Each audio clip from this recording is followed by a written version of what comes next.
Bienvenue dans les goûts et les couleurs. On s'est tous un jour fâchés pour des bonnes et souvent des mauvaises raisons avec un plat ou un aliment. Objectif de cette émission, vous réconcilier avec votre palais.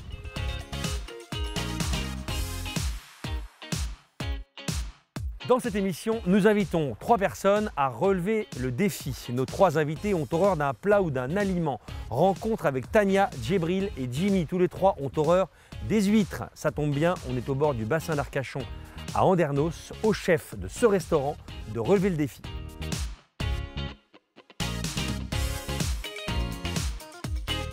Et le chef, c'est lui, Stanley Vaux, 8 ans d'école hôtelière. Après avoir roulé sa bosse dans un célèbre restaurant 3 étoiles au guide Michelin, Stanley a travaillé à Paris, à Bordeaux et le voici depuis 6 ans à Andernos.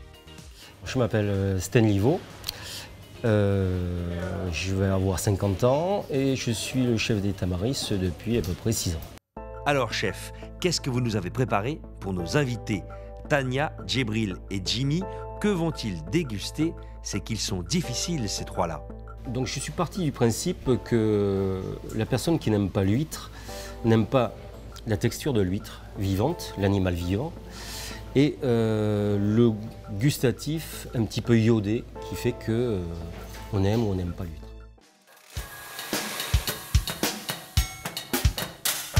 Je suis parti sur 3 recettes. 3 recettes avec une huître cuite. Une qui sera gratinée au beurre d'amande et à la truffonnade. La deuxième sera froide avec un espumat au piment d'Espelette et un copeau de chocolat. Et la troisième recette, par rapport à mes origines asiatiques, avec une petite salade assaisonnée, avec une vierge taille et une huître qui sera frite dans une chapelure de panko. Sur les 3 recettes, j'essaie de masquer un peu le goût par des saveurs un peu plus puissantes que l'iode, comme le chocolat, comme la truffe. Et cet assaisonnement un petit peu asiatique, avec la citronnelle, le coriandre, le gingembre, qui font que le goût de l'huître sera masqué.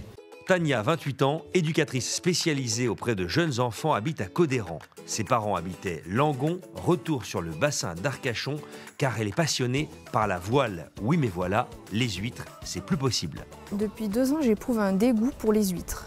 Je ne sais pas comment l'expliquer, mais je ne peux plus en manger. Je pense que j'ai eu une intoxication alimentaire. J'attends d'être surprise, de pouvoir redécouvrir l'huître autrement, avec des textures, des goûts, des couleurs, par le chef. Djibril est retraité, il a travaillé dans l'aéronautique et voilà maintenant presque 60 ans qu'il ne peut pas avaler une huître.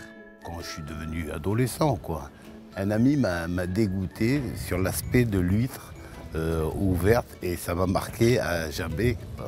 Oui, je me dis, je vais relever ce défi d'une fois pour ma propre curiosité et essayer de dépasser cette image qui est ancrée en moi. J'attends ces idées et puis me réconcilier quoi, avec ce fruit de mer. Jimmy a 30 ans, c'est un enfant du pays, il travaille dans le monde du spectacle et des loisirs et lui aussi, l'huître, il en a ras la casquette. C'est un produit que j'ai beaucoup mangé étant petit. Et c'est vrai que sans pour autant dire que c'est un produit qui me dégoûte, je ne suis pas dégoûté par l'huître. Mais je suis plus venu ici dans le but de rêver. C'est-à-dire que me dire, ok, je connais le produit, maintenant est-ce qu'on peut en faire quelque chose? Je me suis dit, voilà, bon par exemple le poulet. Le poulet c'est un produit qu'on connaît, c'est comme l'huître, mais si on mange du poulet tous les jours, forcément à un moment on va être dégoûté. Et aujourd'hui je ne suis pas venu pour réapprendre à aimer un produit que j'aime déjà, mais pour trouver quelque chose de différent. Quand on m'a dit tu vas le goûter différemment avec un chef qui va le préparer, je me suis dit ouais, là c'est cool. On m'aurait dit tu vas manger des huîtres aujourd'hui, j'aurais fait ouais bon les gars, ouais c'est pas pour moi, c'est pas mon truc. Donc je suis content, c'est un bon défi et c'est une bonne chose. Et je pense que même lui, je pense qu'il doit être comme un fou derrière ses fourneaux à se dire ouais je vais faire un super truc, je vais leur faire plaisir, parce que c'est avant tout ça le métier de cuisiner, c'est faire plaisir aux gens et surtout s'éclater. Et donc s'il peut s'éclater aujourd'hui et nous faire plaisir, jackpot. Allez, au boulot Stanley, il faut maintenant mijoter tous ces petits plats et transformer ses paroles en actes. Allez, on y va Stanley. Alors, la première chose à faire dans vos idées de recettes, c'est que ces huîtres qui sont fraîches et encore vivantes, vous allez les pocher pour les rendre plus accessibles, notamment auprès de nos candidats qui n'aiment pas ça. Une personne qui n'aime pas l'huître n'aime pas la texture de l'animal vivant. Et donc, je vais contourner le problème en les faisant pré-cuire.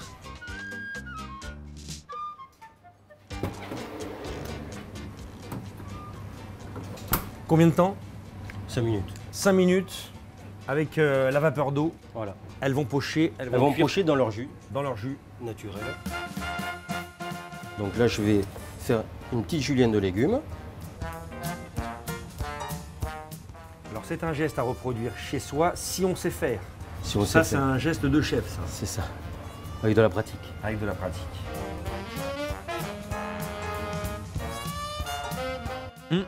J'ai l'impression que le gingembre est l'une des stars de l'émission.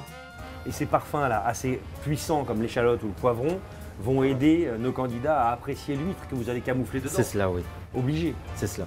Surtout le gingembre, la citronnelle, Bien sûr. ce genre de produits qui sont très parfumés et qui vont probablement masquer le goût de l'huître. C'est toujours la clé dans notre émission.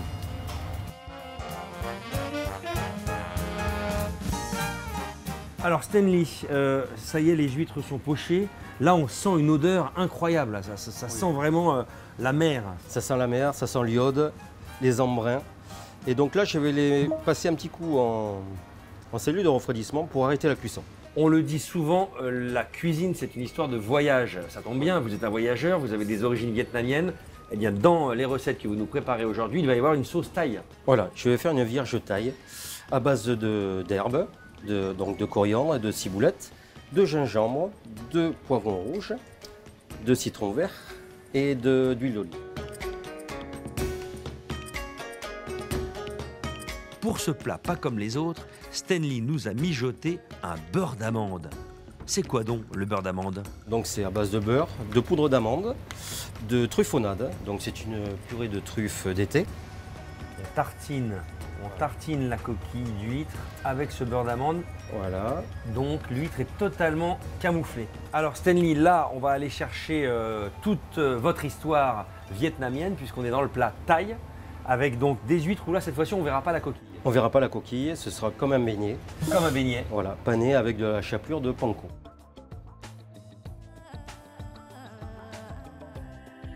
Elle va être vraiment dans la nature au milieu des légumes. Quoi. Vraiment, grosse tendance asiatique. Grosse tendance asiatique. Stanley, ça y est, je crois que l'huile est chaude. Hein. C'est Ça bon, marche, j'arrive, c'est bon. On peut s'occuper des huîtres qui maintenant ont été panées. Allez, elles sont panées. Elles en ont vécu des choses, elles, depuis ce matin. Donc voilà, C'est très très court, il faut les saisir. Quoi. voilà, ça saisit. Ça va faire des petits beignets en fait. Voilà, c'est ça. Petits beignets d'huîtres. Il y a un de nos candidats, il aime les huîtres, rien ne le gêne à part l'apparence. Donc finalement là, on va très très loin du sujet de départ. C'est ça.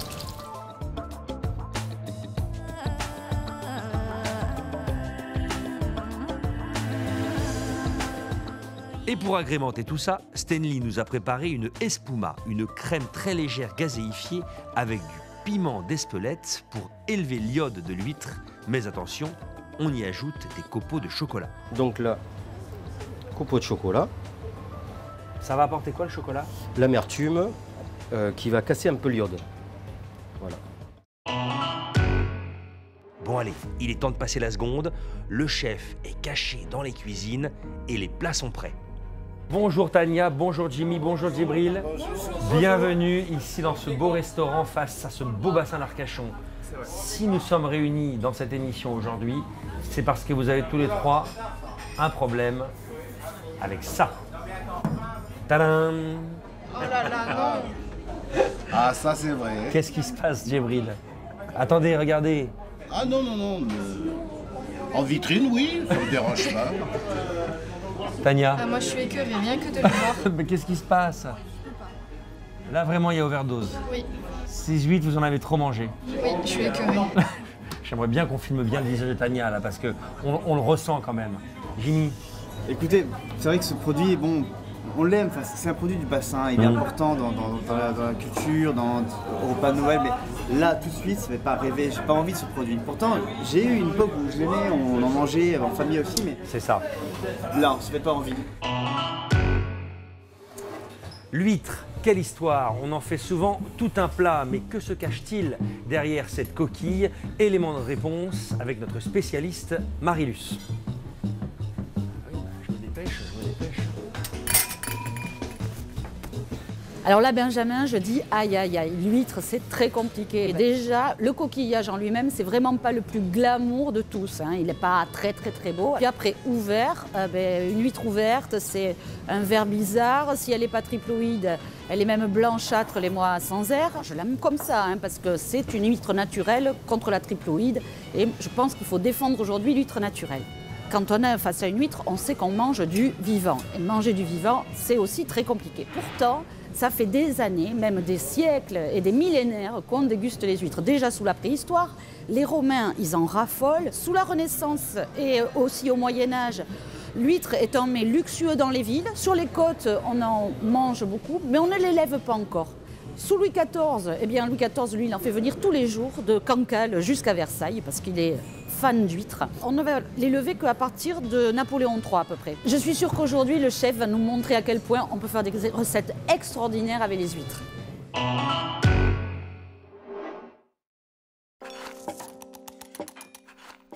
Allez, c'est parti. Il est temps de déguster cet espuma au piment d'Espelette et ses copeaux de chocolat. Pour moi, déjà, la chair de l'huître, on ne la voit pas. Elle est bien camouflée. C'est réussi déjà, rien que le pari sur les assiettes déjà est réussi. Le visuel, oui, Ouais, on ne voit pas visuel, l'huître. Moi, les couleurs, surtout la fleur, la présentation, je trouve ça très joli. C'est des belles assiettes. C'est très bon. Très bon. Pourquoi? C'est très bon, moi, je trouve que c'est bien pensé. Il y a vraiment un équilibre parfait. Limite le goût d'huître est masqué, il y a le chocolat qui vient. Il y a le citron, on le sent, en premier le citron. Il y a le chocolat qui vient de mettre une claque. Et non, c'est très bon. C'est très fin en bouche, je trouve. Malgré tout, quand j'ai mangé la chair de l'huître, ça me revient encore l'huître au départ, au naturel. Place à la salade thaï et ces petites huîtres qui sont passées à la friture avant la chapelure. Moi, j'adore l'idée de la petite fleur déposée comme ça au milieu. Je pense que l'huître joue à cache-cache avec nous. C'est frais, hein, c'est bon. Là, je vois pas, comment dirais-je, le coquillage. Et là, ça me plaît énormément. Là, le croustillant qui est autour vient complètement enrober l'huître. Et du coup, on n'a pas ce côté un peu chewing-gum. Et moi qui suis une femme, je suis très sensible à la présentation et à la petite fleur dans l'assiette. Alors ça dit quoi? L'huître cuite, gratinée dans son beurre d'amande et sa truffonnade? C'est très léger, c'est pas comment dire. C'est onctueux, l'huître est présente, on la sent forcément, mais encore une fois, le goût est pas gênant, on n'a pas ce côté, je vais pas dire agressif, mais l'huître seule comme ça, genre brute de pomme, genre voilà, une huître quoi. Moi je suis un petit peu plus sceptique par rapport à ce plat, mais je trouve que c'est très bon aussi. Comment? C'est salé aussi. Hein. C'est salé, je sais pas s'il y a pas un peu du sel marin. Je vous demande d'accueillir notre grand chef Stanley, venez nous rejoindre. Monsieur le chef Stanley Vaux, je vous présente donc le chef ici du restaurant Tamaris. Ils ont dégusté, chef, vos 3 plats. Ah, moi j'étais très fâchée avec l'huître, mais là je pense que je suis réconciliée avec elle. Vous avez su le travailler et surtout nous faire oublier l'aspect, non seulement l'aspect visuel, mais surtout aussi l'aspect gustatif. La première huître, j'ai moins aimé parce que on sentait encore la chair Oui. quand on levait. Et c'est là où j'ai fait le blocage. Par contre, les 2 dernières, parfait, toutes mes félicitations. Enfin, je vous félicite. Eh bien, chef, je crois que votre mission est accomplie. On peut vous féliciter. Bravo. Le pari est réussi, j'ai vraiment adoré les 3 plats. J'ai fait confiance en fait, et parfois faire confiance, ça a du positif. Ah là, aujourd'hui, je suis vraiment réconcilié avec... et cette image s'est effacée. En trouvant le chocolat sur le premier plat, qui était très bien pensé finalement, parce On vous dit l'huître chocolat, à premier abord, vous dites mais non, c'est pas possible. Enfin, tu ne peux pas mélanger, même pour un plat, le chocolat, on a du mal. Citez-moi un autre plat où on peut manger du chocolat avec un autre, c'est pas possible. Et là, il a pris le risque, et c'est vraiment ça, c'est la prise de risque qui a payé. J'ai hâte maintenant de prendre la recette pour essayer de faire moi-même la même chose qui n'est pas évidente quand même. On a vraiment eu affaire à un cuistot qui est très fort, à des plats qui ont été très bons, et non, je suis content. Il y a une citation dans la vie qui dit « Qui sait déguster ne boit jamais de vin, mais goûte les secrets des huîtres perlées ». Et vous, êtes-vous prêt à relever le défi avec un plat ou un aliment? À bientôt pour de nouvelles aventures dans un autre lieu avec un autre chef. La vie, c'est comme la gastronomie, c'est une question de goût et de couleur.